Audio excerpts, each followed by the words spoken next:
Okay, there's just something I gotta say after working as a security guard for a little bit. You can't really count on 911 always being there because a lot of times when situations get really, really bad, they become more and more picky about when they're going to send the police out to help you. And there's only so many police officers, and I got to tell you that you don't want to put yourself in a situation where you haven't taken any precautions to prepare at all because you're going to be responsible for your own security. I'm not an expert in anything. I'm not pretending to be a know-it-all, but I'm telling you, based on what I'm seeing, it gets bad in certain areas, really, really bad, and you gotta be careful. I don't even mow my lawn without my 45, my Glock 21. It gets bad, so it's something you guys got to think about. So I guess that's a question right there. Who are the zombies? Are we talking about people who are relying on the system? Are we talking about people who are drug addicts? Are we talking about people who are mentally unstable?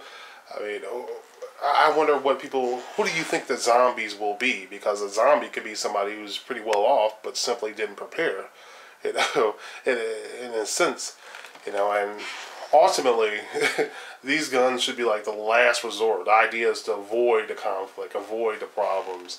The guns shouldn't be the first thing you reach for. You got to use your head. If you can avoid a bad situation, do that. But at the same time, you got to be prepared to defend yourself. Again, somebody can have like 3 cars in their driveway, but they can become a big problem if they get desperate. Okay, question of the day. Do you guys think at some point it's going to get so bad that you're going to have to form your own security force in your own neighborhoods? And if that's the case, how are you preparing for that right now? How are you laying down the groundwork? Are you living in a community where you can trust people? Thanks for watching. Thanks for listening. And don't forget, the future belongs to those who prepare for it today. Alright, let's take a look at some of the emergency items I've added to my vehicle.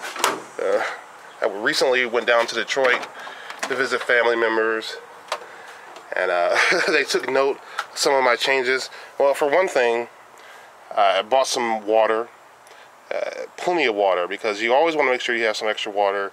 You never know when your vehicle may break down on the side of the road.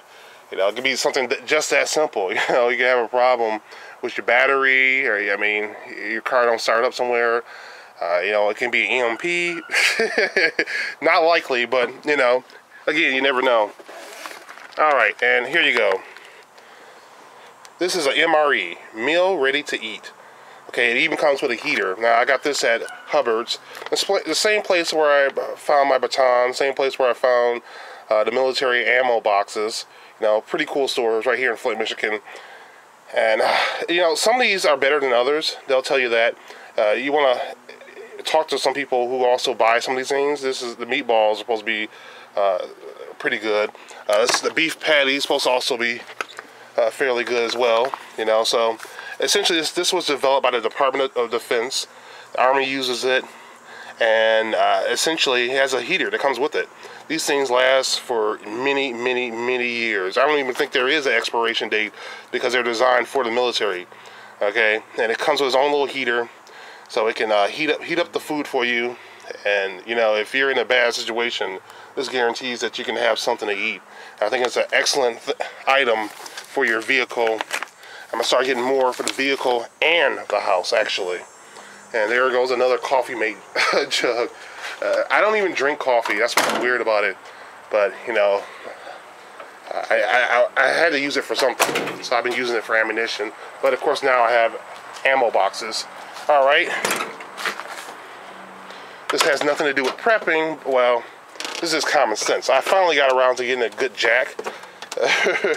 And this says the capacity is about 6,000 pounds. The 3-ton stands, because I want to have a little insurance when I pump up this big van.